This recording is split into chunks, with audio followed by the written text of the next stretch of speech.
everybody. Thank you so much for having me here at Product School. Today, I'm going to talk about your first 90 days as a PM.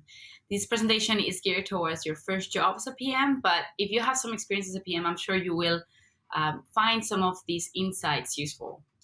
Before I go into the presentation, I'd like to introduce myself. My name is Ulaize. You can call me Ula, like ulala. And you can find me on Twitter at Ulaize. You can ask me any question there through DMs, but if you submit any questions to Product School, I will definitely take some time and reply to all your questions. If you were curious about my accent, I was born and raised in Spain, but I lived all over the place. So I'm currently in New York City. Hi from New York City.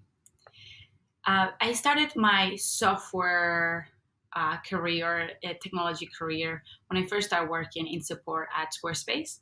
After that, I learned it off and I joined forces with my brother, who's an engineer, software engineer, and we built Creative Tweet, which is a web agency. We also had a startup called Makeup Reviews Now, which was like a Yelp for makeup products. And when we decided to, after a good few years, we decided to leave that behind. I joined Parcel Hotel, which is like a digital first, last mile logistics company, which got bought out by UPS. And when that happened, I joined Intercom, where I spent 2 years. My most recent gig was at Help Scout in the US, although they're fully remote. All right, so let's talk about your first 90 days. I'm gonna have a little disclaimer because my experience is unique, just like everyone's experience. And so you need to understand that the companies I'm going to speak about are around 100 plus employees. So companies that have like middle management. And also when I'm talking about some advice, I'm expecting high standards from employers. I'm expecting them to have the interest of the company and the best interest for you at heart. And that's important. That has been my experience, but perhaps some of these insights may need to be tweaked or may be slightly different if you work in a very small startup or you bump into issues with HR or something like that. Thankfully, that's not been my case, and I'm speaking from obviously my experience. So what does success mean in the first 90 days? Well, what some of people may think of doing is like, I want to be the best PM. What does that mean? I'm going to learn as much as possible about the product because I should be the product expert. Oops, sorry. I'm going to come up with the best solutions. I'm going to focus on early wins. This is a very common thing that you may think like being a good product manager is doing all these things in the first 90 days. But think about it. It's very unlikely that you'll get to know that much about the product, even if you read everything up, because there's other people that work with the product for years, right? So you're not going to really look that smart by knowing the product inside out. And there's a lot of things that you just get to know with time. Similarly, you're most likely not going to come up with the best solutions since there's designers and other PMs in the business that have been there longer and really understand what the user needs. And then focusing on early wins, I would be very wary of. A lot of books say that you should do this because they want to encourage you to show return on investment and investment in you as soon as possible. However, usually the low-hanging fruit has already been picked. And if you see something that's very easy, perhaps it's much more complex than you think at first. So I would just be very wary. Not saying that you shouldn't do it. It just should not be your focus, and you should be very careful. You could get into a really bad rabbit hole. The summary is that you know the least right now, right? It's your first 90 days. So don't try to outsmart others. That's not really going to take you very far. The PM job is a long-term game. And so your first 90 days, you should set yourself up for success in the long term. So what should you focus on? And what is success in your first 90 days? For me, I think success can be summarized as reputation. But it really is about, reputation is really, what I mean by that is, you are someone that people want to work with. You're pleasant. People like you. People want to collaborate with you. People think that you have something to give, something to provide, not because you know the product best, but because you may think about things differently. You are someone who they know that is reliable, and if they ask you to do something, you're going to get it done. That's having reputation. So people may not go to you because you know the most about things, but they know that you will get the work done and you'll be honest and you're pleasant to work with. That to me is reputation. Reputation will help you a lot in the long term. Why? Because reputation will help you with collaboration. If you're pleasant, people will want to work with you. Also, if you're likable, people will come to you and try to share information that may be relevant to you. The opposite, if people don't really want to be collaborating with you, that's going to limit how much information you have and the collaboration you can have with all the different teams and stakeholders in the business. Similarly, reputation will help you influence. And this is super important for PMs. I don't like the word influencing because it can be very much like I influence you, and I really believe in teamwork and coming up with ideas together as a team. So it's usually a result of many people. But it would be a lie to say that influence is not important. You are going to have to influence leadership into your strategy. So when you do research, you're going to have to influence this strategy. And vice versa, you're going to have to influence the team. The team needs to rely on you and all the information that comes across the company. Usually you are the kind of the funnel. So they need to trust you, and they need to trust that your insights or your summaries are relevant and trustworthy. So influence is very important. And these two things that will come with good reputation will really help you build better product long term. This will be even more useful than being the best at knowing the product, because you can ask someone else, like in support, about the product if you have a question. You can ask the engineers. If you want to come up with the best solutions, you can work with a designer on that, right? So you're not going to come up with that in the first 90 days, but this groundwork will really help you long term. So how do you build a reputation? And I like to think about this in like 3 steps. The first thing is relationships. I don't know how much you've heard about this. I guess you have. Recently, my former colleague at Intercom, Jean-Pierre Pequito, did a webinar actually with Product School. You should check it out last Thursday. And it was all about relationships and how much he invests in relationships. And I so agree with him. You really need to be building good relationships to be a PM. And I'll go in depth into what those good relationships means and why they're so important. Similarly, research. I know I just said you shouldn't spend the first 90 days just researching the product, but you do need to do some research on that.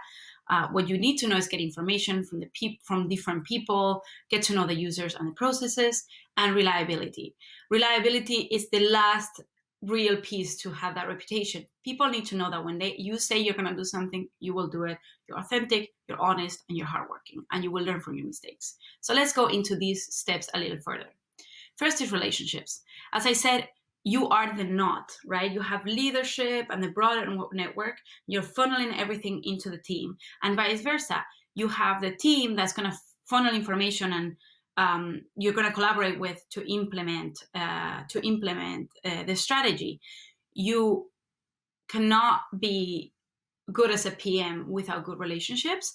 And also another thing you need to think about is a PM is really like a jack of all trades. So you need to talk to the experts, right? And you need to collaborate with them. So you need to get information from other people. So without that, that's not going to work. As I said, my former colleague, Jean-Pierre, did a presentation, webinar here with Product School, but I'm going to talk specifically of the first 90 days. There's a bit of an overlap, but I'm going to focus, what do you need to do on the first 90 days? How do you build good relationships in your first 90 days?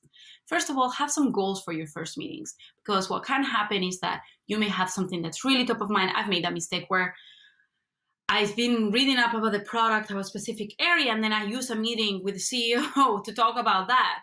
That's not going to be very useful, right? So have a think about what kind of goals you'd want to have for that meeting. And I'm going to propose here what they could be. First, who knows what? Get to know their job, what they do on their day-to-day, and what they're experts on. That will become very useful in 6 months' time when you need to know about churn and you know someone in business intelligence team is working on churn. So who knows what will be very useful for you to make quick decisions in the future.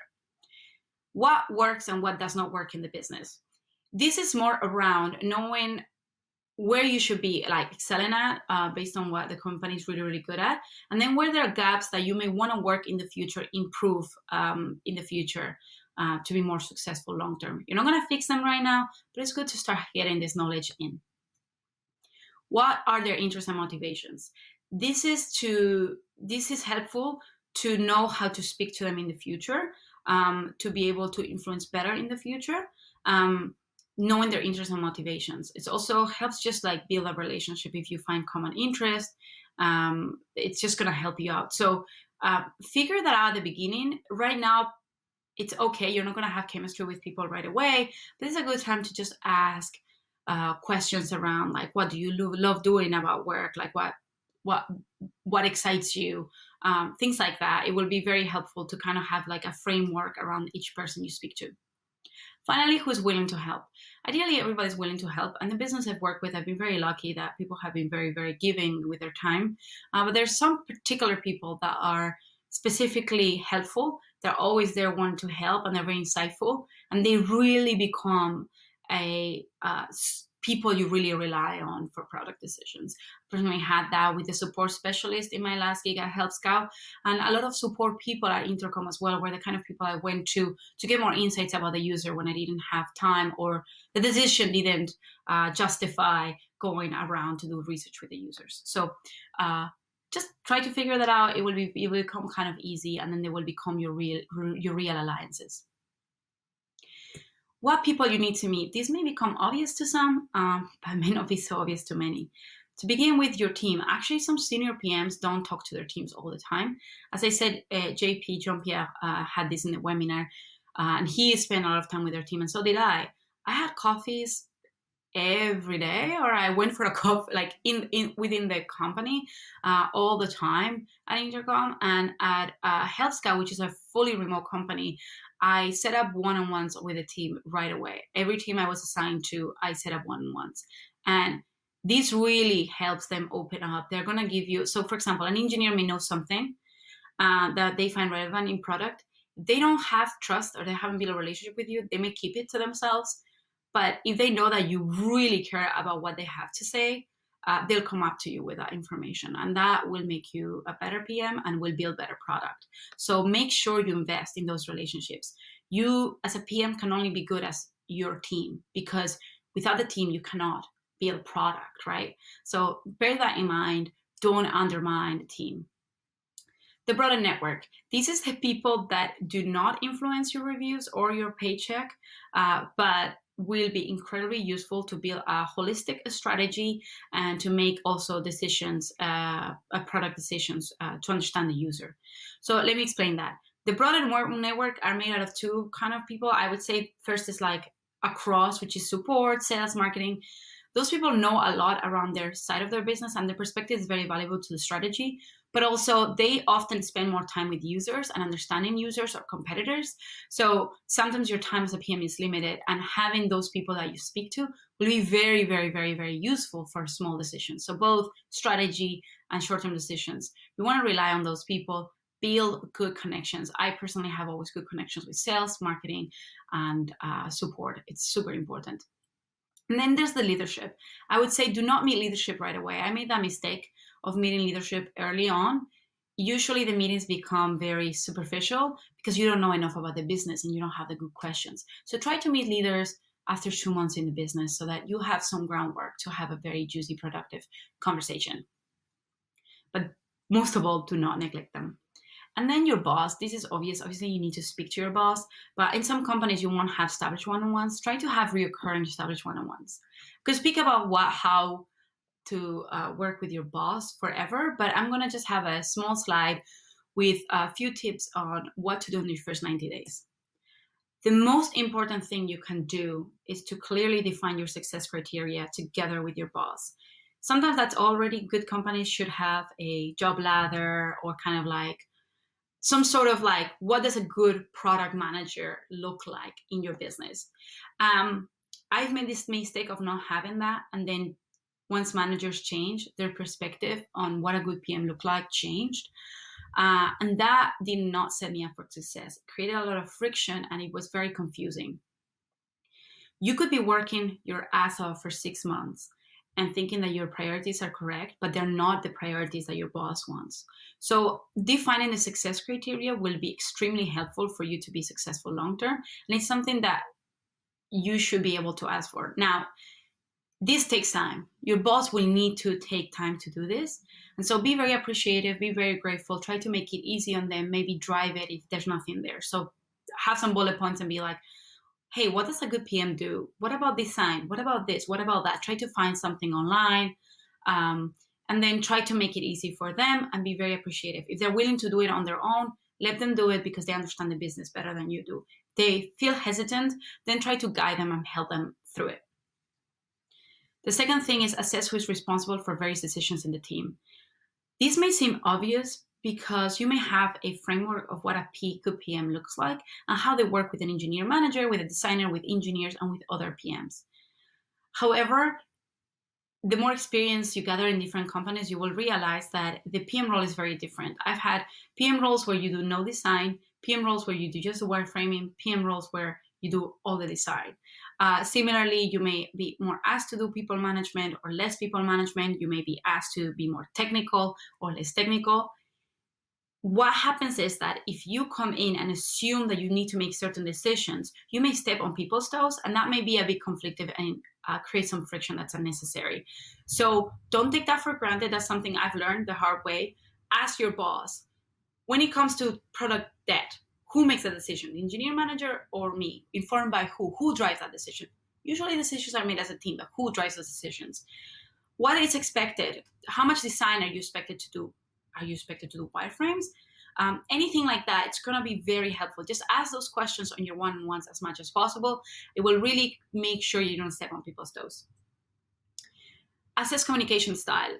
On my last 2 gigs, the first one, my manager was someone who liked 30 minutes or 1 hour meetings per week. We get everything through it. We're like bang, bang, bang, bang, bang. And we get it done. We know what to do. We have a to-do list. Sometimes we do some things on the spot. Very, very verbal communication, very quick. Now, my last gig, she was someone who really needed to be thoughtful and wanted the meetings to be very thoughtful and kind of controlled or well managed. So she really liked me sending like a message on Slack saying, hey, I'm going to go through this. This is what I'm thinking right now. This is where my head at. I need your input on these 3 questions. She then was able to read it, think about it, and have an eloquent answer. I think that's just based on communication styles. There's no right or wrong, but if you can make that easy to your boss, it will go a really long way. And that's something you can figure out in the 90 days, not like in your 5th month when there's already, your boss has been kind of like frustrated by your communication style. So try to get that out of the way in your first 90 days. All right, so key to build good relationships. So just things to keep in mind. We know what goals, what you should talk about in the first few meetings, what the people you need to meet, and now what are the attitudes that you should have so that you can build trustworthy and positive relationships. The first one may be kind of obvious, but be positive. Mostly, this is particularly important for anyone that comes from a different culture. It can be hard to be understood in a different culture, and just in general, people misunderstand each other constantly, even within the same culture. And what I've noticed is that usually smiling a bit more and being positive goes a long way. It will help you be perceived better. Doesn't mean you're doing anything wrong, but if people perceive you as something, even if you don't mean it that way, it's just going to create friction that's unnecessary. So be yourself, but try to smile a bit and be very positive. Say encouraging things about the company. It will be, don't be fake, but it will be nicer to hear than being extremely direct or critical. I think I've made that mistake before of being like critical and very thoughtful. That sometimes does not bring you such a long way as just smiling a bit more. So show curiosity. It's a sign of intelligence, but also people like to like people that are interested in them. So, show curiosity about their people's roles, their interests, why they're here, how long they've been there. Try to be very curious, ask questions. If you are not good at asking questions on the spot, try to think about what things you want to know from this person. Maybe write them down ahead of the meeting, or have some questions in general that you can have in many of those meetings. Finally, assume good intent and competence. It's interesting that like Jean-Pierre, my former colleague, also talked about that in his webinar, but some people don't have this muscle built yet. Sometimes some people default to assuming bad intent, and it can create misunderstandings that create a lot of friction. So whenever you think someone did something wrong, or a decision, or someone think in the UI something was wrong, try to switch that into I am wrong, I may be not understanding something. So for example, instead of being like, why did you do this and not that? That's going to make people defensive. Instead of that, try to be curious. Hey, I'd like to know how the design decisions are made. In particular, I was curious about this one. I'm not sure why these decisions were made.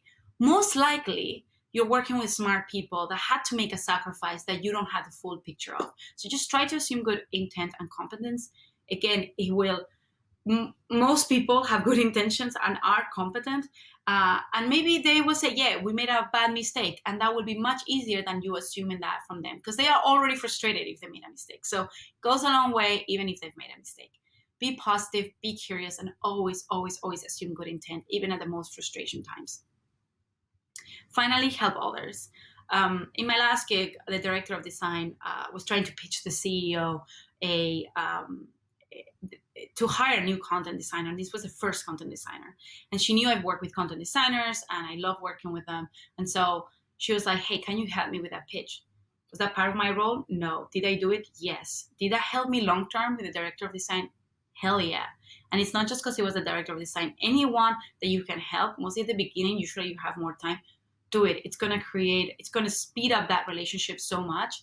And in the future, when tensions occur, when disagreements occur, there's going to be assume of good intent and know that, hey, you were there for me before. I know you have good intentions. Perhaps we're misunderstanding each other.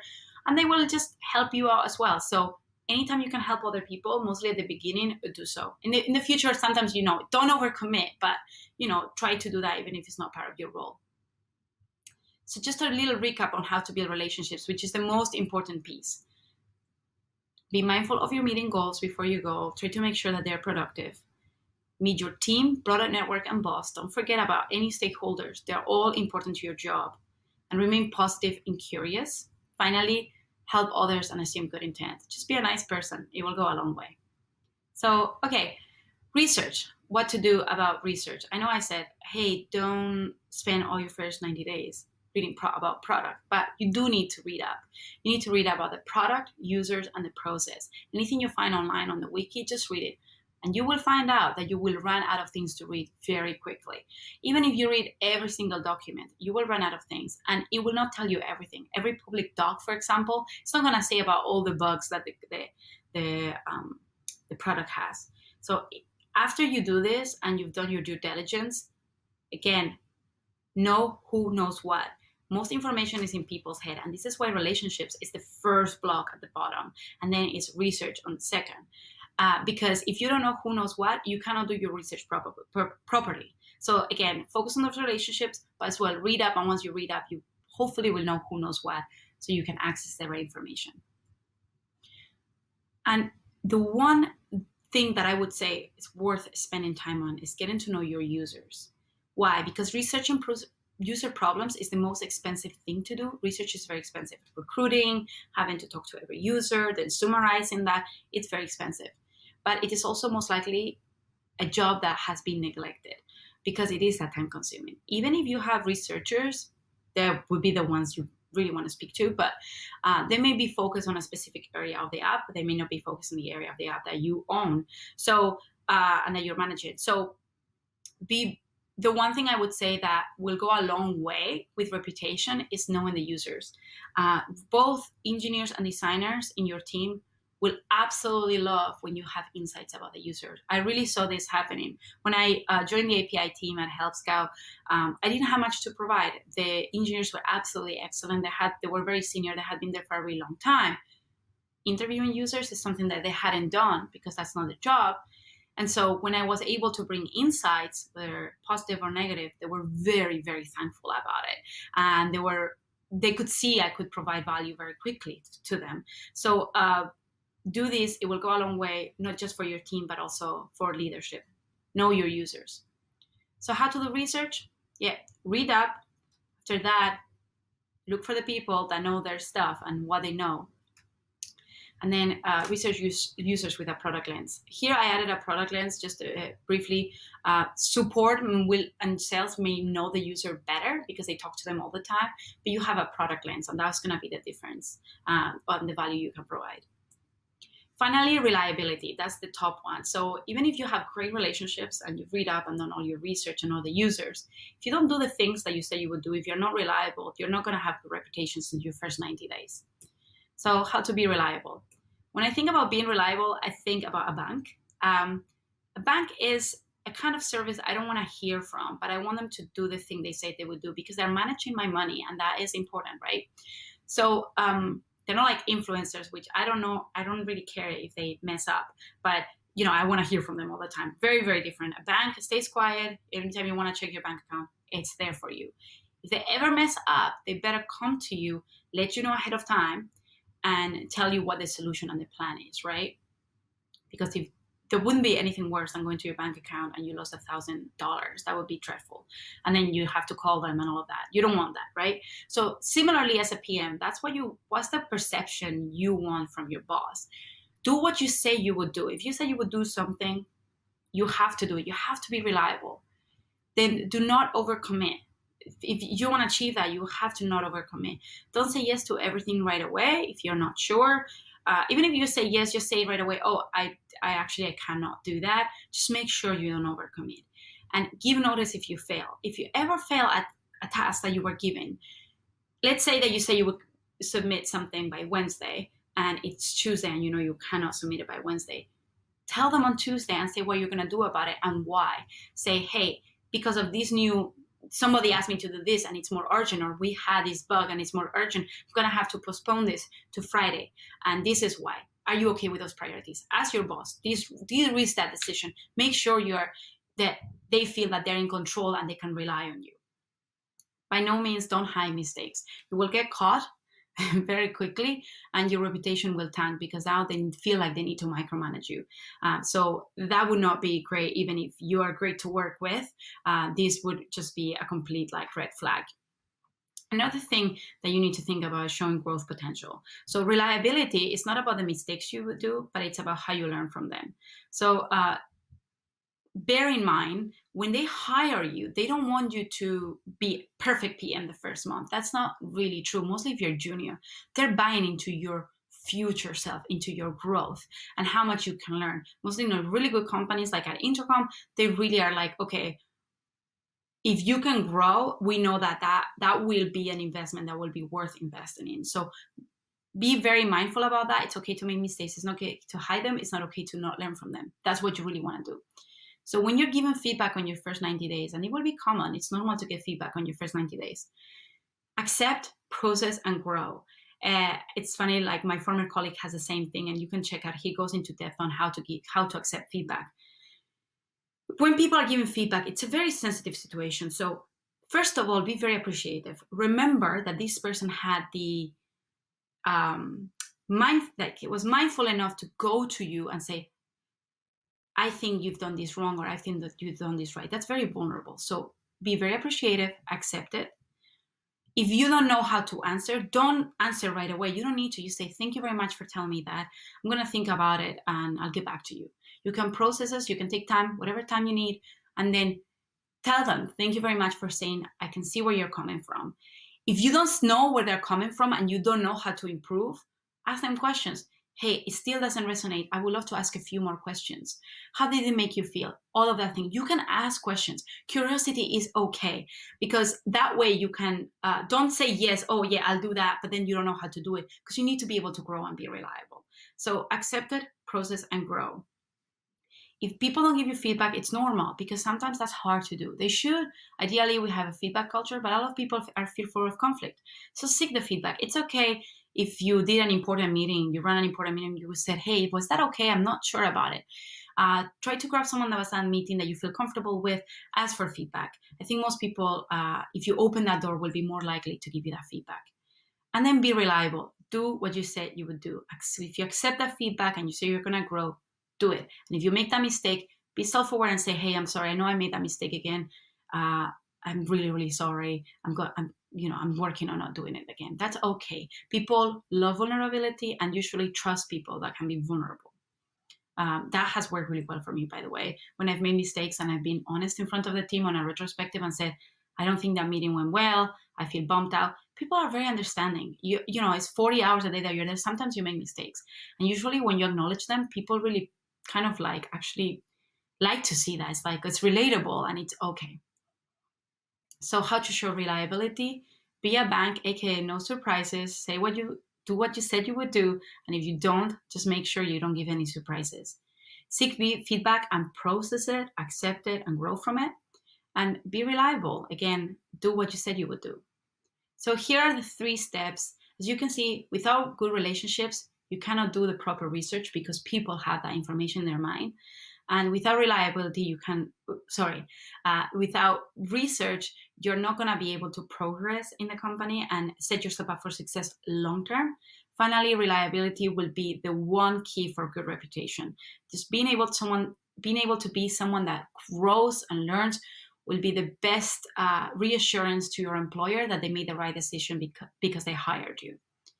But all of this is very difficult. One thing you need to understand is that it's so tiring sometimes to be a PM, mostly at the beginning, because you have so many meetings, so many coffees. You're going to have to be in the moment, right? You're going to have to sometimes you're going to have like 6 meetings back to back, right? And it's very tiring. If you are tired, it's very easy for you to, for example, be defensive when you get feedback, not be reliable, not be on top of your things. And this is why my last tip is to manage your energy.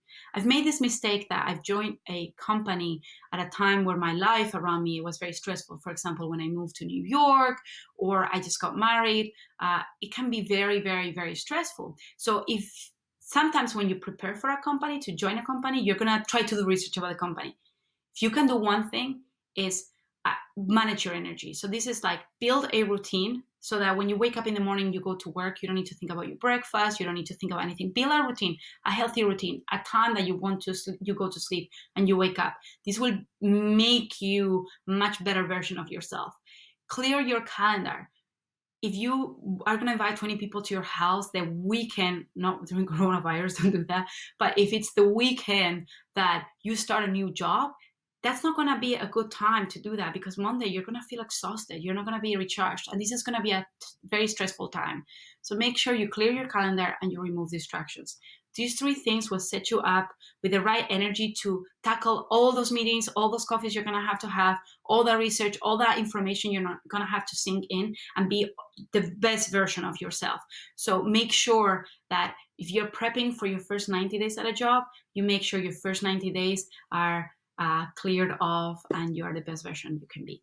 All right, that's everything from me. Thank you very much for having me in product school. Please submit all your questions. I will do my very best to reply to all of them. And I hope you have a great time. Thank you. Bye.